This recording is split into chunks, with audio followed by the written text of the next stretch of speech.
every day. Oh, in the city of the Zuma, for every man and woman, nation's capital, so we're standing tall. It's the city of the Zuma, for Pupa and Numa, nation's capital, so we're standing tall. There is freedom, no segregation. Welcome to the city of my president. Good morning, thanks for joining us. The program is Dateline Abuja on AIT. I'm Hawa Momo. Following the incidences in the last couple of weeks, this topic is timely and shouldn't be taken lightly. Sexual violence is a common phenomenon and it occurs worldwide. It is a serious public health and human rights problem with both short and long-term consequences on victims' physical, mental, and reproductive health. Whether sexual violence occurs in the context of an intimate partnership within a family, a community, or during conflicts, it is a very painful experience for the survivor. Sexual assault is also not discriminatory to a set. Both the male and female are affected, but studies have shown that the number of female sexual assault victims perpetrated by the male is far greater than the male victim. Today on the show, we'll be discussing dealing with sexual violence and harassments, the causes, early intervention, prevention, and counseling.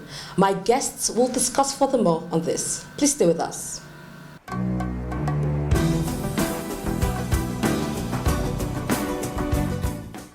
Discussing sexual violence, dealing with sexual violence. My guest today in the studio, I have with me Martin Obono, is a lawyer and the executive director of TAP Initiative here in Abuja. Thank you so much for being part of Dateline Abuja. Thanks for having me.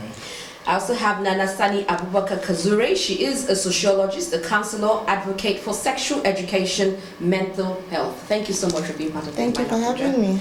And I have with me Akube Okocha, also a lawyer and a communication expert with FIDA Nigeria. Thank you so much for being part of Dateline. I'm glad to be here. Okay, talking about dealing with sexual violence, how can we define the term sexual violence and harassment, Martin? Okay, so sexual harassment or sexual violence is a very, very broad question. If you look at it, but however, you find out that sexual harassment or sexual violence is actually touching somebody inappropriately in such a way that the person doesn't consent to that touch or consent to whatever act or action that you're taking towards the person, because that act or behavior has to lead originally to being sexual for it to be sexual violence, right? However, on the side of sexual harassment, you don't necessarily need to touch the person. You might just be that you look at the person in such a way, maybe you're gawking the person, or you are expressing yourself in certain ways that the person isn't comfortable with. That is harassment. So it's quite broad in general sense. It just has to do with the person who is on the receiving side not being comfortable with whether the words or the actions or the things you do towards the person. Okay, sorry, we're coming to you right now. How would you contribute to that? Now, in the law, is sexual harassment, is it in Nigeria? How applicable is that to everyday lifestyle? Because I know it happens in offices a lot. Yes, it definitely does. But to build on from what Martin has said, there's a law in Nigeria called the Violence Against Persons Prohibition Act, which outlines, different crimes that make up sexual violence, such as rape, such as incest, indecent exposure. Technically, there's no such crime as sexual harassment, but we have something similar under the Violence Against Persons Prohibition Act known as offensive conduct, which is basically when you conduct yourself in a sexual way and make urges and advances at people without necessarily touching them, just conducting yourself in a way that a person might find sexually offensive. So that's how far we have it defined in our law. Okay, so are you saying if somebody makes a comment at you, passes a comment at you, and maybe you look nice or something, and you feel offended, is sexual harassment? You look nice would not necessarily. Not necessarily you look nice, but somebody makes a comment or passes something at you. Yes, if you tell me, for example, you express my body parts, for example, you objectify my body part and tell me, oh, your body, this part of your body looks so sumptuous, or it looks so edible, and all that. It looks, those kind of words offensive are very, very offensive. That means you're first of all objectifying the person, which is wrong, and then you're taking away the person's sense of dignity as well. Because I mean, it depends on how the person automatically takes it. So if I interpret your conduct to mean that it is a form of harassment, then it is a harassment to me. That means if you're saying that means almost all the ladies have been harassed. I was just about to say that, because you go out, you go to restaurants, you see how men conduct themselves. And even just recently on Friday, I was at a birthday party, and a friend of mine had to let her cousin know that you're exceeding your boundaries with the waitress. And he didn't get where she was coming from, but all of us women, we were uncomfortable. He felt he was being complimentary, and it was sad that the girl didn't even know that it was bordering on being harassed at work. Yes. So this is a clear definition. What had something that? Yeah, I just wanted to say that in as much as the law is there, the law is very kind of open-ended and open to interpretation. As I said, it's just offensive conduct. Very few people have, even though how many women go through this on a normal basis, I don't know about guys, sorry Martin, but very few women are now going to go and press charges because somebody told them, oh, you have a nice butt, that, oh, this is offensive conduct. By the time you think of how long the process is going to be of taking legal action, it discourages people. So I think that's part of the problem as to why we don't really have a guideline as to what exactly offensive conduct is, because very few people have taken it to court to actually test what does this mean. Yeah. Okay. So sexual harassment is actually different from the violation itself. Yes. Okay. So let me just take it from where she stopped. Basically, I feel where there's a lacuna in the law, there should be a policy that meets up the lacuna. So, for example, if you're in a work environment, and there should be a sexual harassment policy in a work environment. In my office, we've got one. So let there be a sexual harassment policy in schools, in workplace, and so everybody know their lines. So if you're exceeding your boundaries, you already know that this is the punishment that is going to be meted against you. So people need to have this, and we need to encourage it in the society. Brilliant. Okay, let's talk about preventive measures. Before that, we'll talk about the causes. Now we know that people. Now I got a text message saying, "You don't blame me because I'm of the way I dressed. You don't use that as a validation point to say because I'm dressed in a shabby way you rape me or you violate me sexually." What are the causes of sexual violation, Nana? Well, causes of sexual violation, there are quite many. Sometimes people out of aggression, sometimes because they've been exposed to these things very early, sometimes lack of education. Most of the time, there's no enlightenment. Crime, drug abuse, all those things constitute two reasons why we have these. Sometimes it's even peer pressure, wanting to prove that I am and I can and I'm strong enough, or wanting to impress the dawn or the next person. You find that people engage in these things. Sometimes society, because there are no checks and balances in the society, you see that people feel, oh, I can go right ahead and do this because it's prevalent within that society.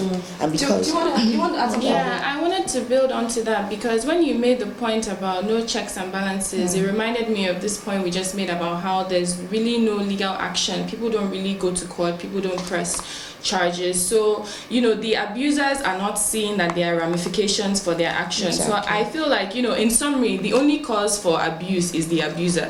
What now affects that abuser and makes that abuser do what they do? It's never on the survivor. It's not what she wore or he wore, or it's not what they were doing or that they were out late at night. The only reason for abuse is the abuser. Now, why is that? Why do abusers continue what they're doing? It goes back to the things you were saying about drugs, just peer pressure. But then also this issue, I need to stress it, is of how we don't press legal action. Because if we started pressing more legal action, more people would be, discouraged. Exactly. What about sexual violation that happens in your home or in your office? What do you think are the causes of this? Basically, it's a human, I'll just put it as a human character, essentially. So this is not something that you basically begin to interpret or put interpretations to, because why you cannot fathom why a father or a man will rape his daughter.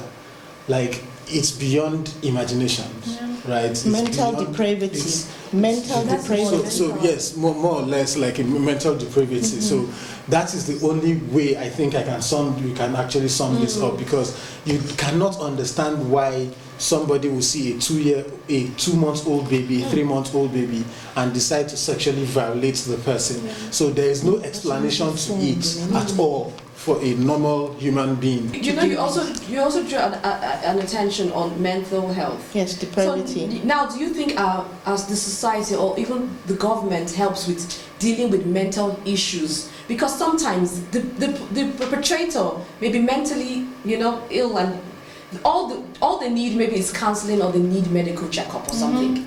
And now we say they should be punished. How can we differentiate who needs mental attention or medical attention and who needs to go to jail? Nana? There's a very fine line there, because sometimes in law you can use being mental as your defense. So now that helps you probably not go to jail, but to a correctional facility. Yeah.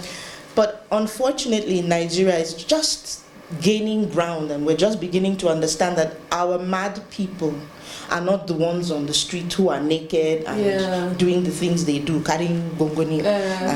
Right now, there are people with mental disorders in offices. There are people with mental disorders driving you on a daily basis. There are people with mental disorders attending, and sometimes it's stress. It's stress related. Yes, so many things are. Do you want to add something to that? Do you want to add something? Not necessarily, because you're addressing it from a mental health perspective, and obviously I can't so from the law speak on that much. But from the law, I don't see. Yes, we know insanity is a defense, but how can you claim you were insane and now sexually violated someone? And even after you claim that, it's sad to say, but our correctional facilities are essentially prisons. So it's even as you're talking about rehabilitating them and counseling the abuser and trying to reorient their mindset. I'm not even sure if that whole defense and going to a correctional facility is going to have that effect in this country, really and truly.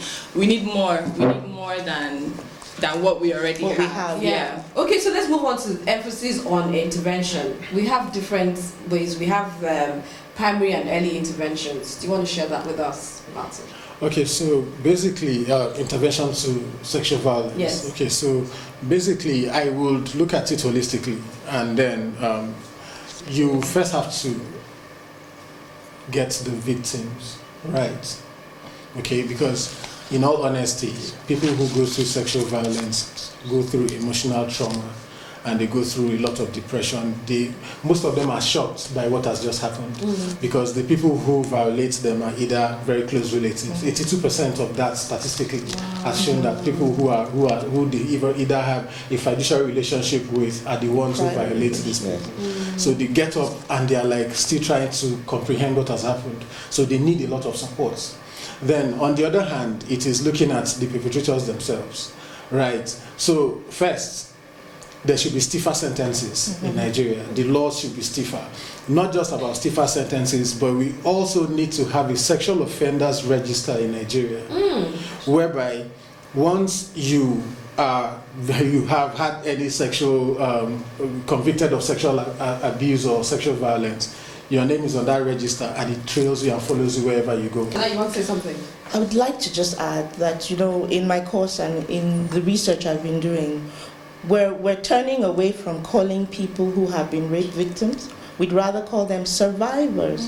If they were in a hurricane and the hurricane came and slapped them left, right, and center, we would call them survivors, because that's what they are. So the more emphasis we put on surviving the ordeal gives that person the opportunity to know that they went through something and they have survived it. It helps with the self-esteem. It helps to rebuild that person and who they are.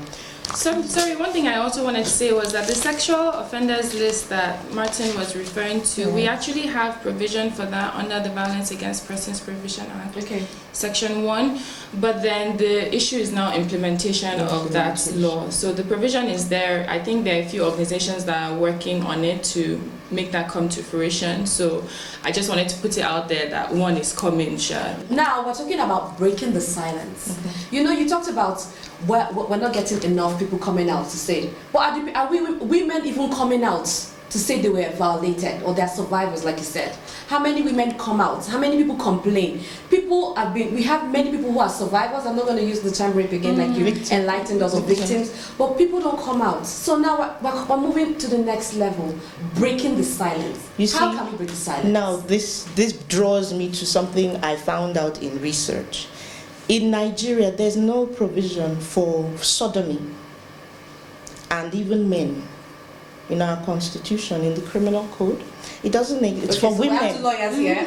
It's for women. Okay. So even men aren't protected. So how does the man come out? You know. So I think it's just in Lagos, from the research I've done in Lagos and in Abuja recently, and it was still under Goodluck Jonathan's administration, that there's now a provision, a clause where men are considered to also could have been raped. Of course. Do you understand? Yes, but then it doesn't feature in our constitution. Yeah, it's not in our constitution, but it's in the VAP Act that I've been referring to. But now the issue with the VAP Act is that even though it has been passed at the federal level, that means it only applies in Abuja, and then other states have to start domesticating it. So what you're saying will only be relevant in some states, because I think there are about 24 states now that have adopted the VAP Act. So the other states are the ones that are still going to be suffering from this issue, where even men are not covered and men cannot technically be sexually violated. But in those states where the VAP law has been domesticated, that does not apply. So that brings us back to enlightenment. Yes. Because people don't know. There's very little information, even online. Very little information. What are people who don't have access to online? Now let's go to conflict communities, like in the Northeast and even other parts of Nigeria, where we know that, you know, early marriage, you know, but this is all sexual violation. Whether it is whether they forced you or they harassed you or it's in your family, you know, it's breaking the silence, and we're dealing with it. So now we're going to communities who have been conflicted. How can we break the silence? How are you people creating, lawyers, social activists, sociologists like yourself, media personnel like myself, breaking the silence to say, women come out, men come out. If you've been sexually violated, you're not more what did you call it? You're a survivor. You're a survivor, not a victim. There has to be that level of confidence that parents should build with their daughters or their children, right? Because most of these children don't have a relationship with their parents, so they can't even tell them that somebody touched me inappropriately. So that's because most parents don't even have sex education conversation with their children. So the children are not loosened up enough to be able to tell them that this is what I've just gone through. Maybe Uncle A touched me here, or Auntie B touched me there, or made me do this. So this conversation needs to be happening so that you can build a trust level with your children in order for them to be able to open up and tell you. Because the kind of depression that comes with this thing can last for very long time. People commit suicide and all that. So, but once they share their experiences or they share their stories to somebody, it at least lifts the burden for a very long time and then helps them to reintegrate. You know, so people shouldn't die in silence. Even if you cannot talk to your parents, look for somebody in the society, somewhere to talk to about what has happened to you, or even report, right? Report to law enforcement. For example, I mean, definitely we can't run away from the law enforcement agencies, in as much as they still have their problems, but they're the ones who will still kind of enforce this thing. I was reading a data from Pan-African Medical Association or so, where they conducted the research recently about the number of people who have been violated, and they couldn't go to the courts. They couldn't even go to the police. Do you know where they went to? They went to the hospitals, and it was from the hospitals they were able to pull out a mind-boggling data, because from 2017 or thereabouts, what we had was just 18 people that had been convicted of sexual violence. But once they went to the hospitals, they were able to get medical records of 93%of the people who came to report where ladies who were sexually violated, 6.1% were just They males. skipped the law, they went straight to the They hospital. went straight to the hospital because that's where most people go to, you know, first of all to look after themselves, and at the end of the day they don't go to the police because maybe families just settle everything. And most of the people who were violated were people under 20 years old.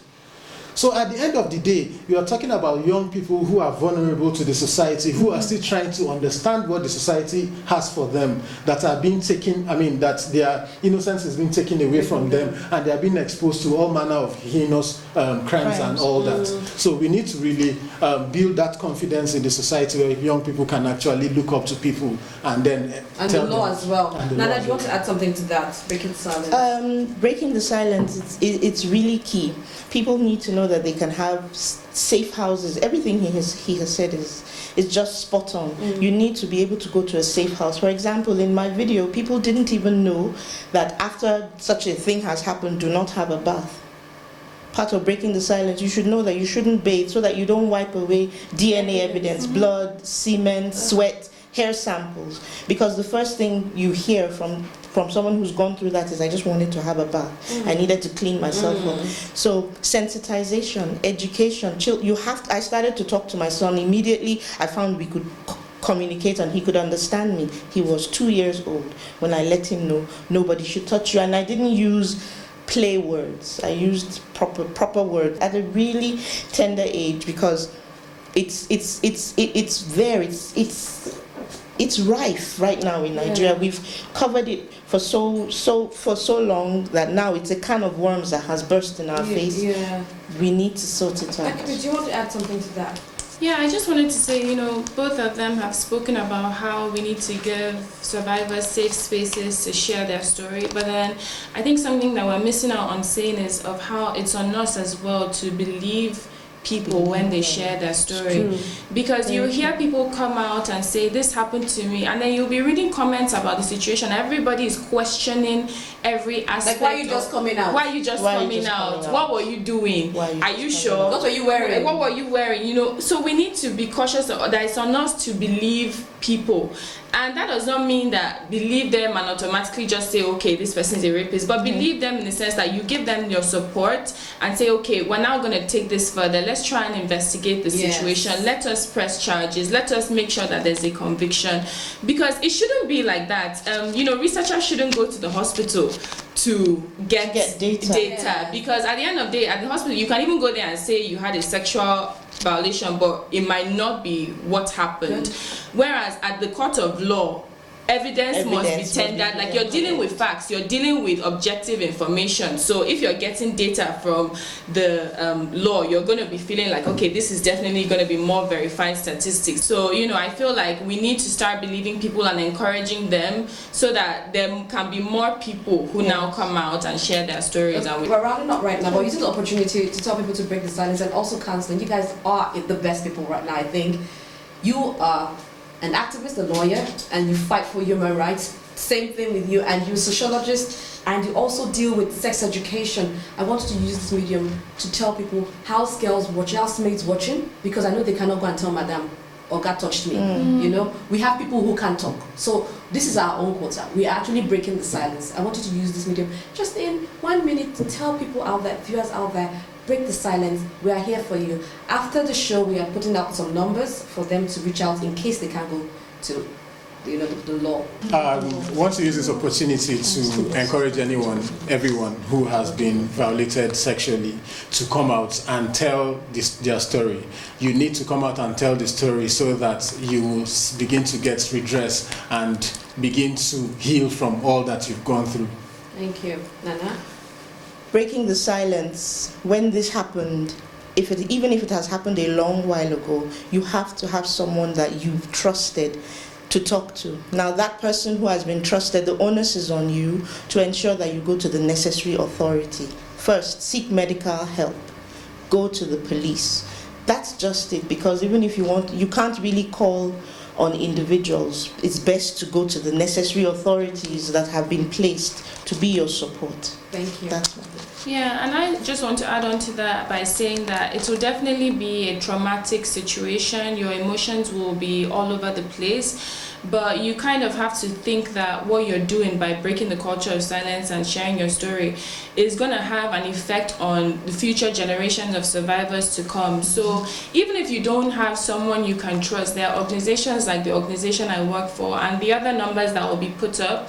There are safe places, there are safe organizations that you can come to and, you know, speak to people about your issues and take action. It can be medical action, it can be legal action. Just, you know, do something, take a step to make sure that you just don't stay in that position and feel like your life ends there. There's life beyond your violation, and as Nana has said, you're a survivor and it's on you to now press for progress. Thank you. Thank you guys so much. I've been talking to Martin Obono, he's the Executive Director, TAP Initiative, and also a lawyer and human rights activist here in Abuja. Thank you so much for your contribution. And Nana Sani Abubakar Kazure, she is a sociologist, a counselor, advocate for sex education and mental health. Thank you so much for your contribution. And Akubeze Okocha, also a lawyer and a human rights activist, a communications expert with FIDA Nigeria. Thank you so much. Thank you so much. The program is Dateline Abuja. Stay tuned. I'll be right back.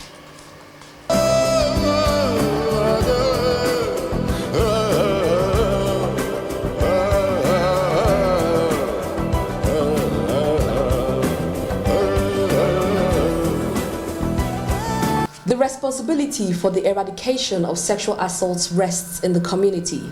Perpetrators must be punished according to the law. No single agency of government can address sexual assaults prevention alone. Portfolios across all levels of government, including education, health, justice, religious bodies, non-governmental sectors, and community stakeholders each have a significant contribution to eradicating sexual violation and harassment from the society. Please don't stay silent. Your voice can help save another victim. Thank you for staying with us. Please keep a date with me, same time, same station. I'm Hawa Momo. Bye for now.